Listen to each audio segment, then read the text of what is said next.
Dominus vobiscum, sequentia sancti evangelii, secundum Ioannem.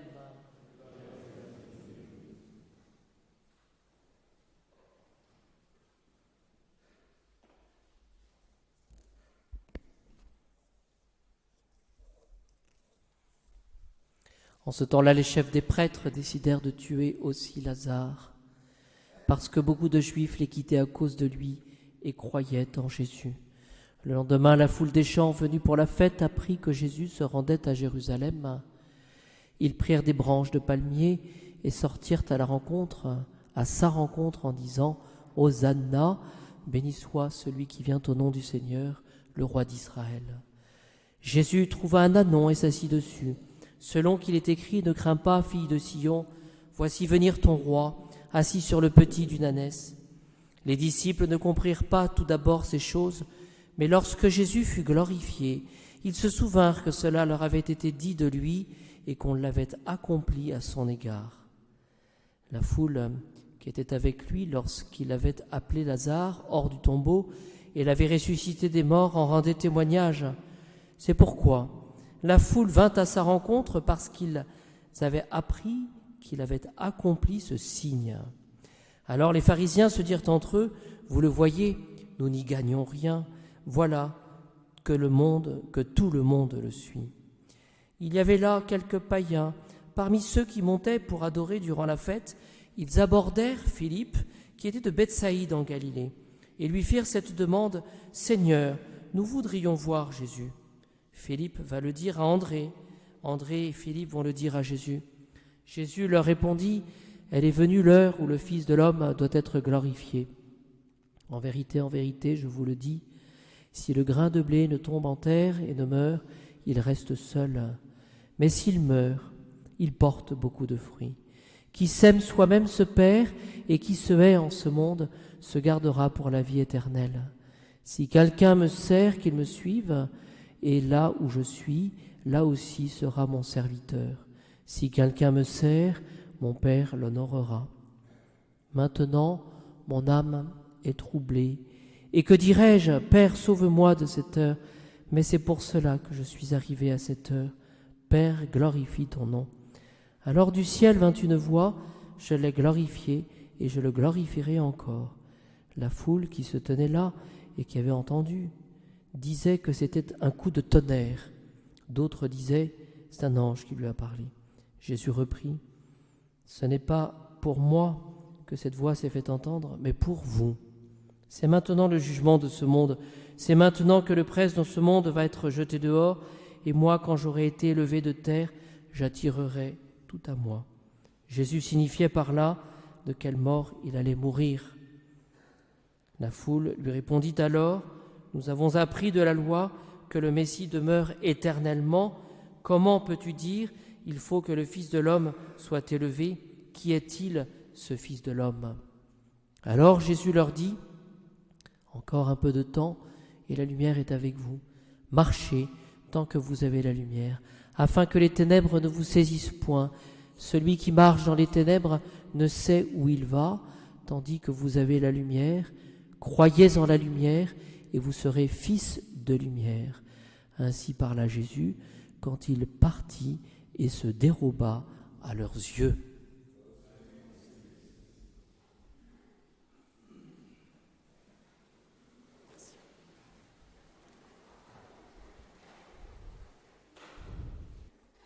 Ce qui revient souvent dans l'Évangile,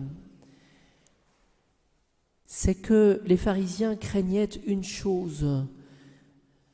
D'une certaine manière, non pas que la vérité soit proclamée, non pas que, finalement, qu'il y ait ce souci de vérité, mais ils s'en prenaient finalement à la personne du Christ Jésus. Et ce qu'ils craignaient, c'est que, finalement, beaucoup croient en lui. Il s'agit de cette réception du Christ. Qui est-il, le Christ Jésus? Et finalement, est-ce que il fallait le reconnaître comme fils de Dieu ou pas? Il y avait cette évidence finalement des miracles, parce que les miracles c'est quelque chose de patent, quelque chose qui existe, Et il y avait aussi cette prédication de Jésus et qui attirait les foules. Voilà. Et donc, nous pouvons réfléchir ce soir aux dispositions de cœur et d'âme que nous pouvons avoir vis-à-vis du Christ Jésus. Est-ce que, finalement, nous le recevons ou non? Ou, pour dire les choses autrement, est-ce que, finalement, nous avons cette volonté de changer notre vie, de changer de vie, parce que nous croyons au Christ? C'est toujours la même chose. Est-ce que, finalement, je vais recevoir le Christ de manière extérieure? Oui, je sais qu'il est là, je sais qu'il est le Fils de Dieu. Ou est-ce que, étant le Fils de Dieu, voyant ces paroles de vie qu'il transmet, et ces miracles, est-ce que, véritablement, je vais croire en lui et changer pour le suivre? Alors, quelques idées pour demain, pour cette fête des rameaux. Jésus doit être pour nous un modèle, parce que Jésus se révèle pour nous Dieu, il sera acclamé, Hosanna, Filio David, mais Jésus se révèle aussi homme. Voilà, il est présent parmi tous ces hommes, il est présent parmi nous dans l'Eucharistie aussi, et il partage d'une certaine manière notre condition, sauf le péché. Personne ne peut plus dire maintenant qu'il ne connaît pas Dieu, parce que nous avons le Fils, nous avons le Christ Jésus. Et cette note que nous pouvons demander au Seigneur, et que nous retrouvons tout au long de la Passion finalement, et que remarquent les pères de l'Église, c'est la douceur de Jésus.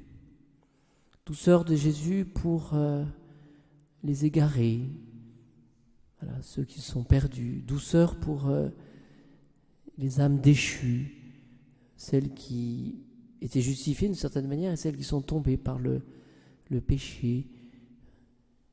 Douceur envers les contradicteurs, voilà, ceux qui s'opposent à lui. On voit dans cet évangile toutes les explications que Jésus donne, voilà, pour essayer de persuader, pour essayer de toucher les cœurs. Oui, douceur envers les contradicteurs. Douceur, on le verra, à l'égard de Judas. Mon ami, est-ce par un baiser que tu vas trahir le Fils de l'homme? Voilà. Douceur envers les soldats, douceur aussi envers Pierre. Et donc, le Christ Jésus nous enseigne à prier pour nos ennemis. Mais on pourrait se poser la question, mais pourquoi cette douceur finalement? Pourquoi cette insistance justement, cette patience qui est si difficile à avoir? Pourquoi? Bien parce que Jésus est sauveur. Ce que Jésus veut, c'est toucher les cœurs pour les mener au ciel. Et nous devons imiter cette douceur. Et ce que disent les pères de l'Église aussi, c'est que cette douceur est tout sauf une passivité. Vous savez, on pourrait avoir l'attitude finalement de se dire, on laisse à volo. C'est tout sauf une abdication. Voilà. C'est tout sauf aussi, parce qu'on l'entend, une impuissance. Cet homme, tellement, il n'est pas Dieu, il n'est pas le Fils de Dieu, et il nous confond, cette douceur nous confond. Finalement, c'est pas possible. Jésus ressent la souffrance dans tout ce qu'elle a de cruel. Mais en même temps, Jésus mesure l'enjeu pour chacun de nous. N'oublions pas qu'il est sauveur. Ce qu'il veut finalement, c'est de toucher l'âme pour qu'elle le suive. Alors, essayons pendant cette semaine, à partir de ce soir et puis de demain, de suivre pas à pas le Christ Jésus pour qu'il nous permette finalement de comprendre, parce que c'est ça dont il s'agit, ce mystère d'entrer, de pénétrer dans ce mystère de miséricorde. Voilà. Et voyez-vous, nous vivons dans un monde qui devient de plus en plus violent, de plus en plus dur. Alors on peut se poser la question, mais pourquoi? Bien, n'y a-t-il pas un élément de réponse, en tout cas, dans ce que finalement nous vivons dans un monde où Jésus n'est pas aimé, n'est pas connu, n'est pas... Voilà, et que la foi finalement n'existe pas. Alors soyons des témoins de cette douceur, c'est une grande grâce, je crois que c'est un don de Dieu qu'il faut demander, que le Seigneur nous protège et qu'il nous aide à bien entrer dans cette semaine de la Passion. L'essentiel, c'est de pouvoir mourir avec Jésus et de ressusciter avec lui.